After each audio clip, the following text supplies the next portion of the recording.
नमस्कार साथियों, एक बार फिर से स्वागत है मेरे यूट्यूब चैनल पे आप सभी लोगों का।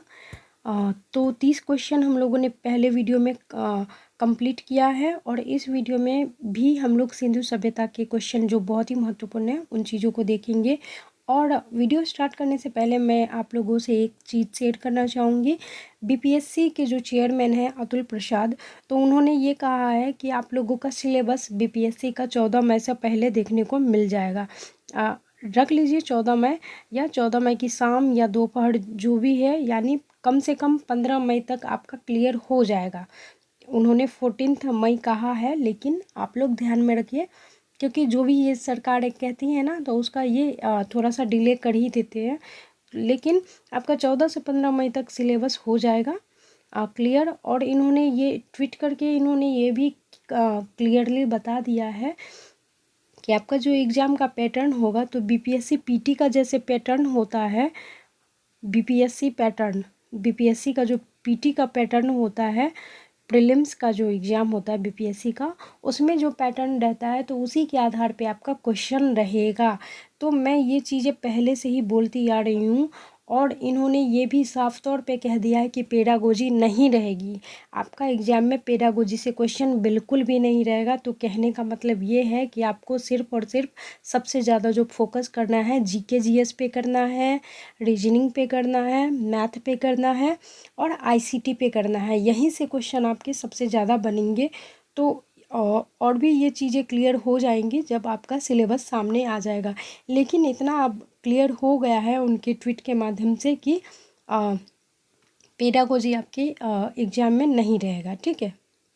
तो इस हिसाब से भी अब आप लोग तैयारी कर सकते हैं, स्टार्ट कर सकते हैं। जो अभी तक इस आस में बैठे हैं कि सिलेबस आएगा तब हम तैयारी करेंगे, तो भाई देर बहुत हो जाएगी क्योंकि आपका एग्ज़ाम जो है अगस्त से सितंबर में हो जाना चाहिए। क्योंकि बहुत ही फास्टली काम ये लोग कर रहे हैं, प्रोसेस जो भी है तो उनका बहुत ही तेज़ी के साथ बढ़ रहा है। तो कहीं ना कहीं आप लेट ना हो जाए, इसीलिए तैयारी शुरू कर दीजिए। जीके जीएस पे मैं बार बार फोकस कर रही हूँ। जीके जीएस से 100% वही सबसे ज़्यादा जो मूल सब्जेक्ट कह सकते हैं सभी लोगों के लिए, चाहे वो 1 to 5 के हो, 6 to 8 के हो, 9th 10th के हो या 11th 12th के हो। उन्होंने साफ तौर पे ये कहा है कि बीपीएससी में जीके जीएस बहुत ही मायने रखेगा। और देखिए आपका सिलेबस आ जाएगा 14 से 15 मई, तो मई तक, तो उसमें और भी चीज़ें आसान हो जाएंगी समझने को। खैर चलते हैं हम लोग अब वीडियो पे। 31वां क्वेश्चन है हम लोगों का। देखिए सिंधु सभ्यता से क्वेश्चन बहुत ज़्यादा मात्रा में आते हैं और हम लोगों ने 30 क्वेश्चन कर लिया है। अगर आप लोगों ने पहले वीडियो नहीं देखा है सिंधु सभ्यता का तो वो ज़रूर जाके देख ले। क्वेश्चन देखिए, सिंधु घाटी सभ्यता के मुद्राओं में किस देवताओं के समतुल्य चित्रांकन मिलता है? अर्थात सिंधु घाटी सभ्यता में जो मुद्राओं का प्रचलन था, टोरा कोटा था ना मुद्राओं का प्रचलन। तो उस समय में देवताओं के समतुल्य कौन से देवता का उसमें चित्र अंकित था? ठीक है, क्वेश्चन ये है कौन से देवता का मुद्रा पे चित्र अंकित था सिंधु घाटी सभ्यता में? पहला ऑप्शन है आप लोगों का राम, दूसरा है आद्य शिव, थर्ड में है दुर्गा और फोर्थ में है सियाराम। आप लोगों ने सिंधु सभ्यता पढ़ा होगा तो ये पता होगा। चलिए आंसर की तरफ बढ़ते हैं। इसका जो आंसर हो जाएगा आद्य शिव हो जाएगा, क्योंकि जो सिंधु घाटी सभ्यता के लोग थे वो प्रकृति प्रेमी थे और प्रकृति के साथ साथ जो पूजा करते थे वो आद्य शिव की भी पूजा करते थे, पशुपतिनाथ की पूजा करते थे। और इन लोगों का जो मुद्राओं पे चित्र अंकित था वो आद्य शिव का था, वो ध्यान में रखना है आप लोगों को, ठीक है। अगले क्वेश्चन पर बढ़ते हैं। सिंधु घाटी सभ्यता का समय माना जाता है, काल माना जाता है। तो सिंधु घाटी सभ्यता का काल कब से कब तक माना जाता है? तो आपका फर्स्ट ऑप्शन है 25,000 ईसा पूर्व, सेकेंड ऑप्शन है 26,000 ईसा पूर्व या 27,000 ईसा पूर्व या 24,000 ईसा पूर्व। सॉरी 2400 है, हजार नहीं है, सॉरी। 2500 ईसा पूर्व, 2600 ईसा पूर्व, 2700 ईसा पूर्व या 2400 ईसा पूर्व। तो आपका सही आंसर हो जाएगा 2600 ईसा पूर्व। देखिए एनसीईआरटी मानता है 2600 ईसा पूर्व से 1400 ईसा पूर्व तक इसका सिंधु सभ्यता का काल रहा है। लेकिन जो कार्बन डेटा पद्धति हो गई या फिर एनसीईआरटी का हो गया, तो सबसे ज़्यादा जो आता है प्रश्न और सबसे ज़्यादा जो ये ऑथेंटिक है, तो ये 2600 ईसा पूर्व है। और कहीं कहीं आपको ये मिलेगा 2500 ईसा पूर्व। ठीक है, तो आप अगर क्वेश्चन 2600 ईसा पूर्व ना रहे तो ये भी आप दे सकते हैं 2500 ईसा पूर्व। ठीक है, इसके आगे मत जाइएगा क्योंकि ये दोनों डेंजर जोन है। ये आपका गलत करवा सकते हैं क्वेश्चन का आंसर। 2600 आप याद रखिएगा, ये एनसीईआरटी मानता है 2600 ईसा पूर्व से। ये देखिए 1800 ईसा पूर्व। लेकिन कहीं कहीं पे आप जैसे लूसेंट सामान्य ज्ञान सामान्य विज्ञान पढ़िएगा, सामान्य ज्ञान, तो उसमें आपको मिलेगा 2500 ईसा पूर्व से 1000 ईसा पूर्व। ठीक है, तो ये भी, इसको भी झुटलाया नहीं जा सकता। आपका ए भी आंसर सही हो सकता है, लेकिन एनसीईआरटी के अनुसार 2600 ईसा पूर्व। ठीक है,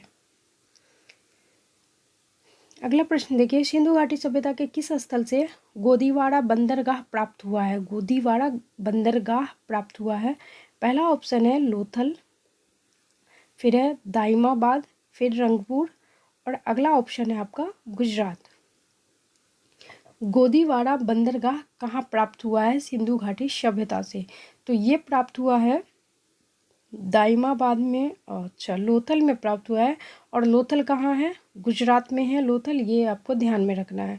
ठीक है, सिंधु घाटी सभ्यता के किस स्थल से गोदीवाड़ा बंदरगाह प्राप्त हुआ है? तो ये हुआ है लोथल से, गुजरात से। ठीक है, ध्यान में रखिएगा, बहुत ही महत्वपूर्ण। अगला क्वेश्चन है, हड़प्पा सभ्यता का सबसे बड़ा स्थल था। हड़प्पा सभ्यता का सबसे बड़ा स्थल कौन सा था? लोथल है फर्स्ट ऑप्शन, रानीगंज है सेकेंड ऑप्शन, थर्ड है राखीगढ़ी, और अगला है जोधपुर। इसका जो आंसर हो जाना चाहिए, ये हमारे ख्याल से तो राखीगढ़ी होना चाहिए। देख लेते हैं इसका आंसर, राखीगढ़ी है। सिंधु घाटी सभ्यता का सबसे बड़ा जो स्थल पाया गया है वो राखीगढ़ी है। ठीक है, राखीगढ़ी है, ये भी शायद गुजरात में ही पड़ता है, आप लोग सर्च कर लीजिएगा। हड़प्पा सभ्यता के लोग मिट्टी के बर्तनों पर किस रंग का उपयोग करते थे? बहुत ही महत्वपूर्ण प्रश्न है। हल्के प्रश्न को देख के हल्का नहीं हो जाना है दिमाग में, ये नहीं कि हाँ ये क्वेश्चन पूछा ही नहीं जाएगा। लेकिन क्या होता है, कभी कभी ये जो हल्के प्रश्न होते हैं ना दिमाग पे भारी हो जाते हैं, क्योंकि हम लोग इस पे ध्यान नहीं देते।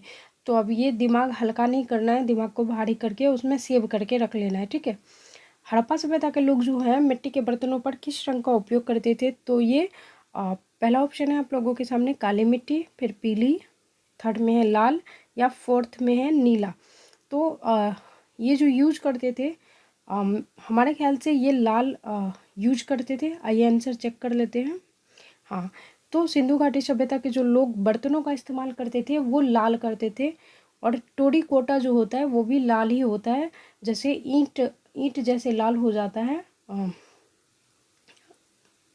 तो वैसे ही बर्तनों का भी इस्तेमाल ये लोग लाल कलर का ही करते थे। अगला प्रश्न है, हड़प्पा सभ्यता में एक उन्नत जल प्रबंधन प्रणाली का पता चला है, वो कहाँ से पता चला है? पहला ऑप्शन है आप लोगों का, ए ऑप्शन है लोथल, बी है राजस्थान, सी है धौलवीरा, फिर है रानीगढ़ी। रानीगढ़ी क्या हो जाएगा आंसर आप लोगों का? इसका आंसर होना चाहिए धौलवीरा। धौलवीरा, देखिए धौलवीरा हड़प्पा सभ्यता में एक उन्नत जल प्रबंधन प्रणाली का पता लगा है। यानी उस ज़माने में नहीं, मतलब सिंधु घाटी सभ्यता में उस समय ऐसे ऐसे नाले जो बने थे ऐसी बनाई गई थी, और सड़कें ऐसी बनाई गई थी कि उस वहाँ पे ना एक थोड़ी सी गंदगी बैठती थी, ना ही गंदगी रहती थी। उस हिसाब से बनाया गया था। हवा के थ्रू ही सड़कें जो होती थी वो साफ़ हो जाती थी, और नाले निकासी का ऐसा प्रबंध किया गया था। आप लोगों को सिंधु सभ्यता एक बार अच्छे से पढ़ना चाहिए। और मैंने जो भी महत्वपूर्ण चीज़ें हैं, महत्वपूर्ण फैक्ट चीज़ें हैं, तो उन चीज़ों को मैंने डिटेल में बता दिया है, वो पहले वीडियो में होगा, उन चीज़ों को देख लीजिएगा। तो ध्यान में क्या रखना है, हड़प्पा सभ्यता का उन्नत जल प्रबंधन कहाँ था? तो धौलवीरा में था। ठीक है, अगला प्रश्न है, किस पशु की आकृति सिंधु घाटी सभ्यता के मुहरों पर मिली है, जिससे ज्ञात होता है कि सिंधु घाटी सभ्यता एवं मेसोपोटामिया की सभ्यता के मध्य व्यापारिक संबंध था। वहाँ उस समय में सिंधु घाटी सभ्यता और मेसोपोटामिया की सभ्यता के बीच व्यापारिक संबंध था। तो किस आकृति से, किस पशु की आकृति से ऐसा पता चला है, किस मुहरों से पता चला है? तो ये जो मिला हुआ है ये उस पे उस समय बैल की मुहरें थी, बैल की मुहर नहीं, सॉरी, जो पशु की आकृति थी मुहरों पर उस समय सिंधु घाटी सभ्यता में आद्य शिव की आकृति थी, और साथ ही साथ जो बैल होते थे तो बैल की भी आकृति हुआ करती थी, जिससे ये पता चला है कि उस समय मेसोपोटामिया की सभ्यता और सिंधु घाटी सभ्यता के बीच क्या होता था, व्यापारिक संबंध होता था। तो बैल की आकृति उस समय थी, और ये भी याद रखना है मुहरों पर आद्य शिव की भी आकृति थी। जैसे प्रश्न वैसे आपका उत्तर हो जाएगा। सिंधु घाटी सभ्यता में घोड़े का अवशेष कहाँ से मिला है, ये भी बहुत ही महत्वपूर्ण है। पहला ऑप्शन है आपके सामने लोथल, फिर है पंजाब, फिर है शूरकोटदा और रानीखेत। घोड़े का अवशेष कहाँ मिला है, ये भी प्रश्न बहुत ज़्यादा मात्रा में आते रहता है जीके जीएस में। तो ये शूरकोटदा में मिला है, ठीक है। घोड़े का अवशेष कहाँ मिला है, शूरकोटदा में। हल से जोते गए खेत का साक्ष्य प्रमाण कहाँ पे मिला है, हल से जोते हुए खेत, यानी उस जमाने में सिंधु सभ्यता के ज़माने में खेतों का जोतना कहाँ से साक्ष्य मिला है, कहाँ से प्रमाणित हुआ है? तो ये आपका लोथल हो जाएगा ए आंसर, या बी हो जाएगा पंजाब, या सी होगा कालीबंगा, या सूत कांगेडोर। क्या हो जाएगा आंसर? जुते हुए खेत के साक्ष्य कहाँ से मिले हैं? तो ये कालीबंगा से मिला है, जो कि कालीबंगा काली चूड़ियों के लिए फेमस है, और ये मिला है आपका राजस्थान में कालीबंगा है, तो ध्यान में रखना है। काली चूड़ियाँ का प्रमाण भी मिला है, और जुते हुए खेत भी कालीबंगा से प्राप्त हुए हैं, ध्यान रखिएगा। हड़प्पा सभ्यता के लोगों ने नगरों में घरों के विन्यास के लिए कौन सी पद्धति अपनाई थी? बहुत ही महत्वपूर्ण है, आईएमपी है। तो पहला ऑप्शन है चित्र, फिर है भाव, थर्ड में है सी, और डी में है व्यंग। तो आंसर जो इसका हो जाएगा ग्रिड पद्धति इन्होंने अपनाई थी। हड़प्पा सभ्यता के लोग जो थे घरों का विन्यास के लिए कौन सी पद्धति अपनाई थी? ग्रिड पद्धति अपनाई थी, ये ध्यान में रखिएगा, ठीक है। बहुत ही महत्वपूर्ण प्रश्न है। अगला प्रश्न है, भारत में खोजा गया सिंधु सभ्यता का सबसे पहला प्राचीनतम शहर कौन सा है? सबसे प्राचीनतम शहर पहला है मोहनजोदड़ो, एक ही में ऑप्शन आएगा, ये गलती से हो जाता है। मोहनजोदड़ो, सिंधु और हड़प्पा, या कोई नहीं, बताइए तीनों में से क्या हो जाएगा? भारत में खोजा गया सिंधु सभ्यता का सबसे पहला प्राचीनतम शहर हो जाना चाहिए ये हड़प्पा हो जाना चाहिए, हड़प्पा शहर, ठीक है। हड़प्पा सभ्यता सबसे ज़्यादा पहले सबसे प्राचीनतम खोजी गई सभ्यता मानी जाती है, सबसे प्राचीनतम शहर मानी जाती है हड़प्पा सभ्यता। और हड़प्पा सभ्यता की खोज किसने की है, कमेंट करके ज़रूर बताइएगा। अगला प्रश्न है, हड़प्पा सभ्यता से संबंधित स्थल चन्हूदरों के उत्खनन का निर्देशन किसने दिया था? यानी किसने कहा था कि चन्हूदरों का उत्खनन किया जाए, यानी खनन करके उसके अंदर क्या मिलता है, नहीं मिलता है, कौन से अवशेष मिलते हैं? तो ये कार्य जो किए थे, कौन किए थे? फर्स्ट ऑप्शन है आप लोगों का मार्शल, सेकेंड है कनिंघम, अगला है J.H. मैके, फिर है जोसेफ। कौन सा हो जाएगा सही? तो आपका जो सही आंसर है वो हो जाएगा ये J.H. मैके। हड़प्पा सभ्यता से संबंधित स्थल चन्हूदरों के उत्खनन का निर्देशन ये J.H. मैके ने दिया था। आइए आंसर सही देख लेते हैं, है कि नहीं है? हाँ, J.H. मैके है, ठीक है। अगला प्रश्न है, सिंधु घाटी सभ्यता किस युग का माना जाता है? तो ये क्वेश्चन का आंसर आप लोगों को पहले भी आ गया होगा बिना ऑप्शन पढ़े। ऐतिहासिक, आद्य ऐतिहासिक, पाषाणिक या पुरातात्विक? तो क्या हो जाएगा? जिन लोगों ने वीडियो स्टार्ट से देखा है तो उन लोगों को आंसर आ जाना चाहिए। ये आद्य ऐतिहासिक हो जाएगा, क्योंकि सिंधु घाटी सभ्यता एक ऐसी सभ्यता है जिसकी लिपि तो मिली है लेकिन लिपि को पढ़ा नहीं गया है। और मैंने बताया है आद्य ऐतिहासिक काल किसे कहते हैं, जिसके साक्ष्य मिलते हैं लेकिन उनको पढ़ा नहीं जा सकता। ठीक है, जिसके इतिहास उपलब्ध होते हैं लेकिन उस लिपि को अगर पढ़ नहीं पाते हैं, उसके इतिहास को अच्छे से जान नहीं पाते हैं, तो वही होता है आद्य ऐतिहासिक काल, यानी कि जिसका लिखित विवरण स्पष्ट रूप से है लेकिन हम उसे पढ़ नहीं सकते, तो वो हो जाता है आद्य ऐतिहासिक। और सिंधु घाटी सभ्यता आद्य ऐतिहासिक युग माना जाता है। ठीक है, ध्यान में रखिएगा।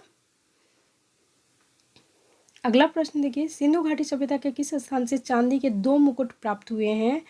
फर्स्ट ऑप्शन है पंजाब, अगला है हरियाणा, फिर है गुजरात और फिर है राजस्थान। क्या हो जाएगा आंसर? इसका आंसर हो जाएगा हरियाणा, जो कि कुनाल नामक जगह पे वो मिला है चांदी के 2 मुकुट। ठीक है, हरियाणा में। अगला प्रश्न देखिए, सिंधु घाटी सभ्यता के किस स्थल से हाथियों के अवशेष मिले हैं? पहले घोड़े का अवशेष मिला, अब हाथियों के अवशेष कहाँ मिले हैं? तो ये ऑप्शन देखिए, लोथल, रंगपुर, रानीगंज, रोजदी। तो इसका आंसर हो जाना चाहिए शायद रंगपुर होना चाहिए। देखते हैं आंसर क्या हो जाएगा। अच्छा, रोजदी गुजरात में पड़ता है, वहाँ मिले हैं, सॉरी। सिंधु घाटी सभ्यता के किस स्थल से हाथियों के अवशेष? अब इतने सारे अवशेष मिले ना कि आदमी खुद ही कंफ्यूज हो जाता है। तो सिंधु घाटी सभ्यता के स्थल से जो हाथियों का अवशेष मिला है वो रोजदी में मिला है। रोजदी जो है गुजरात में पड़ता है, सर्च कर लीजिएगा यकीन ना हो तो। अगला है, सिंधु घाटी सभ्यता में पैमानों की खोज कहाँ हुई जिसने यह सिद्ध किया कि यहाँ के लोग माप तौल से परिचित थे? माप तौल से परिचित थे सिंधु घाटी के लोग। ठीक है, फर्स्ट ऑप्शन है राखीगढ़ी, सेकेंड ऑप्शन है लोथल, अगला है सूत कांगोडोर और अगला है सौराष्ट्र। क्या हो जाएगा आंसर इसका? तो ये माप तौल की जो इकाई थी, ये जो पता चला था, ये लोथल से पता चला था जो गुजरात में पड़ता है। और ये भी आपको ध्यान में रखना है कि सिंधु घाटी सभ्यता के लोगों का जो माप तौल प्रणाली था, वो प्रणाली जो था वो 16:1 में था। ये भी प्रश्न आते रहता है, तो ये भी आपको ध्यान में रखना है। ठीक है, 16:1 माप तौल की पद्धति थी, ये आपको ध्यान में रखना है सिंधु घाटी सभ्यता के लोगों का। और ये लोथल से मिला है। आइए आंसर देख लेते हैं क्या सही है। ये लोथल ही है, लोथल से साक्ष्य मिला है सिंधु घाटी सभ्यता में माप तौल का भी प्रयोग होता था। ठीक है, अगले प्रश्न पे बढ़ते हैं। सिंधु घाटी सभ्यता के किस स्थान से पक्की मिट्टी से बने हुए हल का एक प्रतिरूप प्राप्त हुआ है? यानी मिट्टियों से बना हुआ हल का एक प्रतिरूप प्राप्त हुआ है, तो वो कहाँ से मिला है? ऑप्शन है बुर्जहोम, वनावली, अगला है रानीगंज और फिर है रोथल। क्या हो जाएगा आंसर? आइए जानते हैं। वनावली जो कि हरियाणा में पड़ता है, और यहाँ से जो ईंटें होती हैं, पकी हुई ईंटें होती हैं, उसी तरह क्या हल के बने हुए साक्ष्य मिले हैं।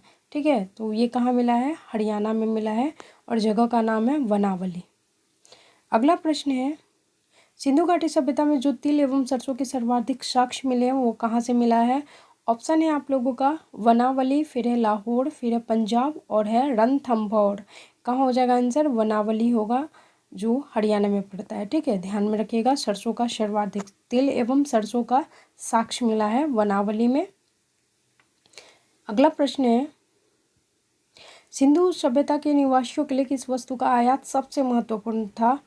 आयात की बात हो रही है तो सबसे ज़्यादा महत्वपूर्ण था। पहला है धातु एवं पत्थर, सोना, चांदी, लोहा। तो ये धातु एवं पत्थर का होगा, क्योंकि उस सिंधु सभ्यता में सबसे ज़्यादा जो यूज होता था वो धातु एवं पत्थरों का होता था। एक सेकेंड, तो इसका सही आंसर हो जाएगा धातु एवं पत्थर, क्योंकि सिंधु घाटी सभ्यता के जो लोग थे धातु एवं पत्थर का बहुत ज़्यादा मात्रा में आयात करते थे। ये देखिए धातु एवं बहुमूल्य पत्थर, ठीक है, इसको ध्यान में रखिएगा। अगला प्रश्न है, सिंधु घाटी सभ्यता में बिना दुर्ग एकमात्र सिंधु नगर कौन सा था? पहला ऑप्शन है राखीगढ़ी, चन्हूदरो, वनावली या सूतकांगेडोर। क्या हो जाएगा आंसर? ये चन्हूदरो होना चाहिए, चन्हूदरो। ये जो था ये चन्हूदरो को छोड़कर बाकी जितने भी नगर थे या जितनी भी जगहें मिली हैं तो उसमें एक विशेष प्रकार का दुर्ग का निर्माण किया गया था और ये त्रिभुजाकार के आकार की आकृति होती थी, ठीक है। तो ये मात्र ऐसा जगह था, ऐसा यहीं पे साक्ष्य मिला है कि यहाँ पे किसी भी प्रकार का दुर्ग का इस्तेमाल नहीं हुआ है, ठीक है। इतना ही प्रश्न था, 50 क्वेश्चन हम लोगों ने पूरा कंप्लीट किया है। और आई होप आप लोगों को वीडियो अगर अच्छी लगी हो तो प्लीज़ दोस्तों में जाके शेयर ज़रूर करें और लाइक कर दें एक, क्योंकि एक लाइक आपका मुझे मोटिवेट करता है कि मैं वीडियो आगे बनाऊं। तो चलिए मिलते हैं बहुत जल्द एक नए टॉपिक के साथ नए वीडियो में। तब तक के लिए धन्यवाद। जय हिंद, जय भारत। और पढ़ते रहिए, मुस्कुराइए और तैयारी जम के कीजिए कि आपका सिलेक्शन हो जाए, ठीक है। चलिए मिलते हैं अगले वीडियो में।